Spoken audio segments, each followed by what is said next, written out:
then you think, what's the latest of Alex Ayala? What's her next match? Her next tournament? No? So you try to scroll your phone, or you check the radio, no? Or put in AM radio. But then you see, you hear a politician arguing. You switch again, news about corruption. You switch again, problems naman sa economy. So you think, ano ba ito, paulit-ulit na lang. Sabihin kay Alex Ayala, good news naman. Pero wala pa rin, no? Tapos, you switch again, try again, climate issues naman. I'm just one person, no? Out of 110 billion Filipinos. What can I do? Maybe you think, hey, nako, enough. Just listen to my Spotify, no? Till you get to your destination. Does this sound familiar? I think we've all been there, no? As we gather during this Lenten season, it's the perfect time to reflect more deeply on our lives. Lent offers us 40 days to examine ourselves, to recognize where we need conversion, and to prepare for a great celebration of Easter. Today, I want to talk about something that Saint Josemaria Escrivá, the founder of Opus Dei, was passionate about: our freedom and our responsibility. I believe this topic is especially relevant during Lent, when the Church calls us to prayer, sacrifice, and almsgiving. Three practices that, properly understood, are exercises of true Christian freedom. We live in a strange time, di ba? We have more freedom than ever before. You can work from anywhere, order anything online, choose from endless entertainment options. But paradoxically, many of us feel less free than our parents or our grandparents did. Why? Because sometimes we've reduced freedom to just the ability to choose between consumer options. Anong model ng phone? Anong Netflix series? Ang dami, nakaline up eh. Ano ba? Chicken Joy ba tayo or Chicken McDonald for tonight? No? But Saint Josemaria had a much deeper understanding of freedom. There's a story about Saint Josemaria during the Spanish Civil War. He was hiding in the Honduran consulate in Madrid to escape persecution. The conditions were cramped, with many people sharing a small space. One day, a fellow refugee complained about the situation.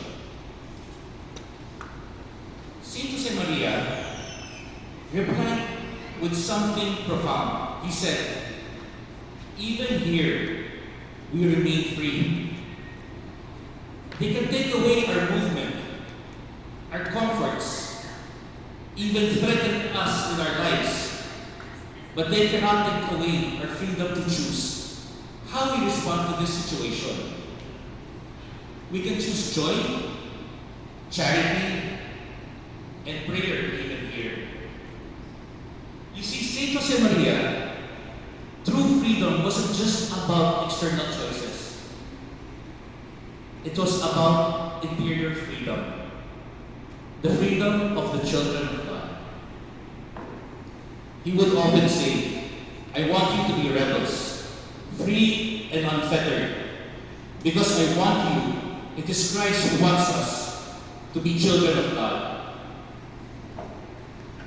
One thing that bothered Saint Josemaria, and it's even more relevant today, was how easily we abdicate our freedom. Alam ninyo, yung mindset na out dyan, no? Bahala na yung tao dyan. Or wala na akong magagawa. That's exactly what he was concerned about. Consider this recent example. Last year, when heavy flooding hit several provinces in the Philippines, many people just complained on social media. But there were others who organized relief operations, volunteered their time, or used their professional skills to help. Same situation, different responses. One abdicating responsibility, the other embracing it. Saint Josemaria would tell us that as Christians, we cannot retreat into our private worlds. Hindi pwedeng basta yung pamilya ko nakakaya ng 365 days a year, okay na ako. No? We have a responsibility towards society at large. In 1931, something powerful happened to Saint Josemaria. He was riding a streetcar in Madrid when suddenly he felt overwhelmed by the reality of being a child of God. He started repeating, Abba, Father, walking through the streets. This experience deepened his understanding that true freedom is freedom before God and for God. It's not freedom from responsibility, but freedom for responsibility.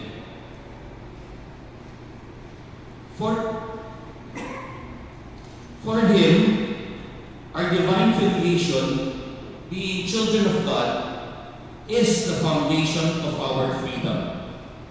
Kapag anak ka ng Diyos, you have the confidence and security to take risks for the good.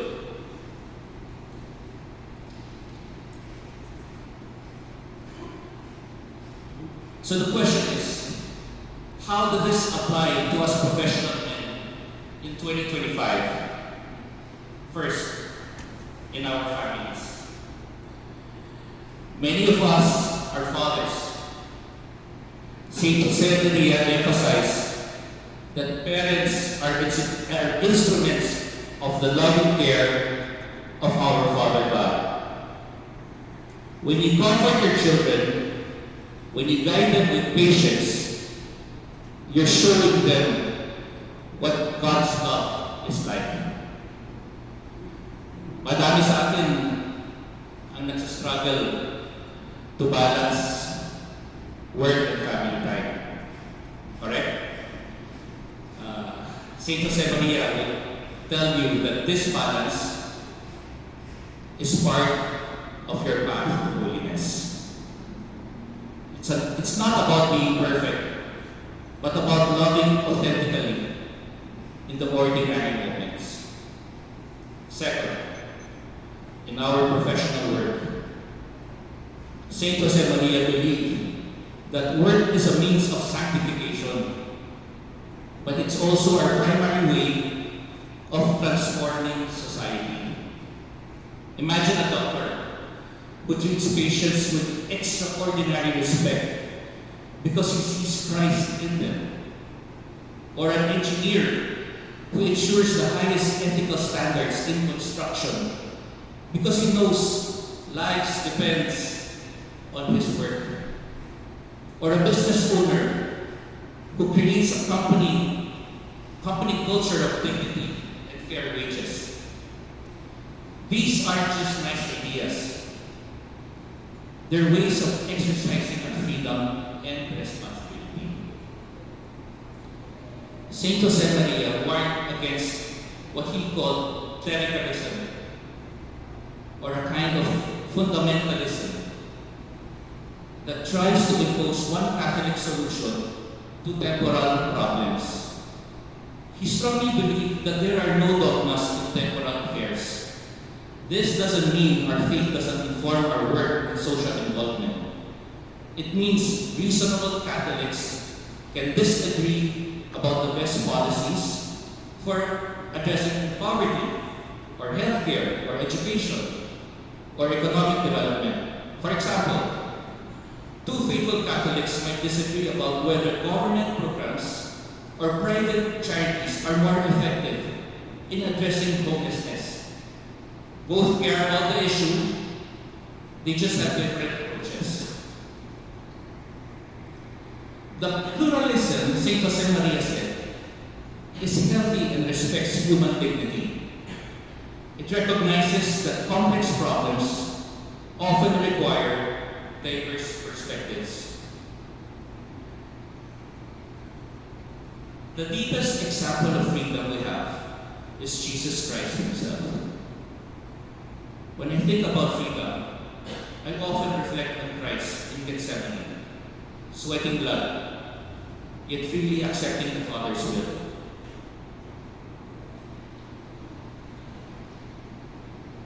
As Saint Josemaria wrote, when God's appointed time comes to save mankind from the slavery of sin, we contemplate Jesus Christ in Gethsemane, suffering in agony to the point of sweating blood. He spontaneously and unconditionally accepts the sacrifice which the Father is asking of him. This is true freedom. Not doing whatever we want, but having the capacity to give ourselves completely to love, even when it's difficult. As we continue our Lenten journey, I'd like to connect St. Josemaria's teachings on freedom with the three traditional pillars of Lent: prayer, fasting, and almsgiving. There's another story about St. Josemaria that beautifully illustrates this connection. During the Spanish Civil War, while hiding from persecution, his prayer life intensified despite the difficult circumstances. One day, when food was particularly scarce, he offered his hunger as a sacrifice. A companion later recalled how St. Josemaria encouraged them all to share the little they had with others in need who came to their door. When asked how he would think of others in such dire circumstances, St. Josemaria replied, "Our freedom doesn't depend on what we have, but on our capacity to love. The less we have, the more free we may be to love God and others." Let me repeat that. The less we have, the more free we may be to love God and others. Let's look at these pillars through the lens of freedom. Number one, prayer. St. Josemaria saw prayer not as an obligation, but as an exercise of freedom. The freedom to speak with our Father God. In prayer, we express our dependence on God, which paradoxically makes us more free, not less. As he often said, holiness is the work of the Holy Spirit and is achieved in the struggle between God's grace and human freedom. When we choose to pray, especially when it's difficult, we are exercising our deepest freedom as children of God. Number two, fasting and sacrifice. For St. Josemaria, mortification wasn't about punishing ourselves, but about freely choosing to strengthen our will. He would say, the one who doesn't learn to say no to himself will never be free enough to say yes to God. Our small Lenten sacrifices, giving up desserts, limiting social media, waking up earlier, are exercises in freedom that prepare us for the greater sacrifices love may ask of us. Number three, almsgiving. St. Josemaria understood that generosity is one of the highest expressions of freedom. When we give to others, whether our money, time, or talents, we're breaking free from selfishness and materialism.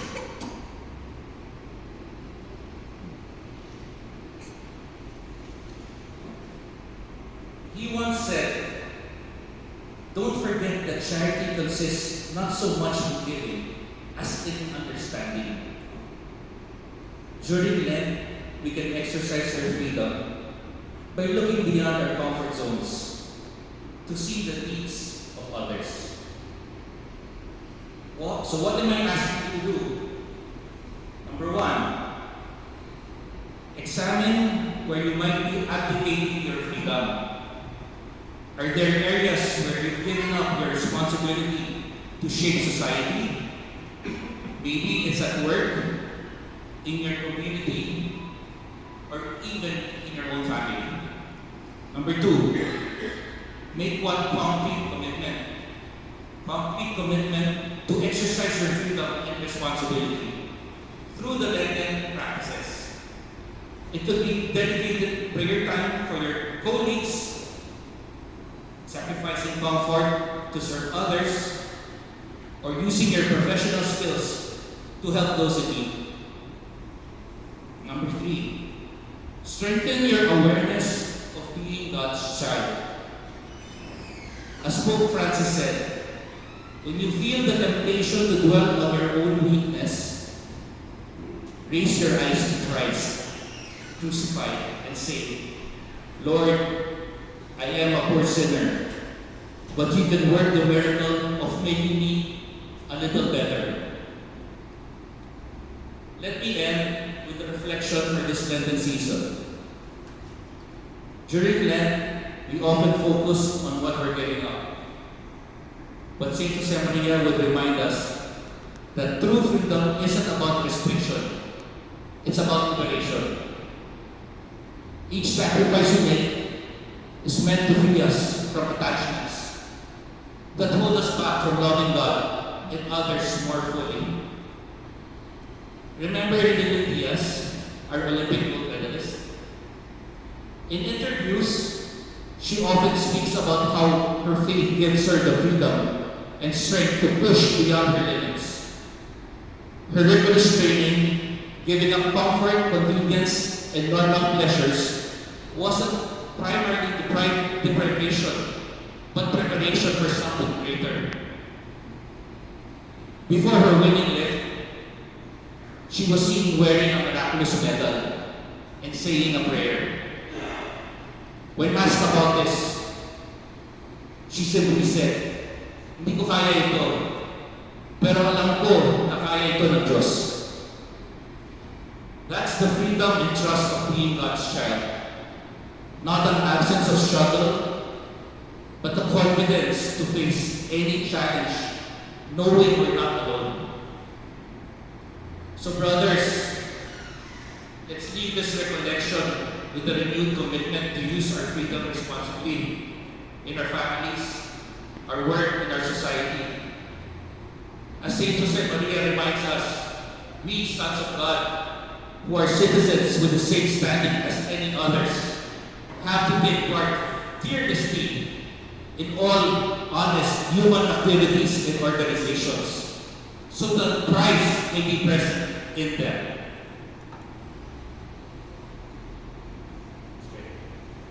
Hail Mary, Mother of God, pray for us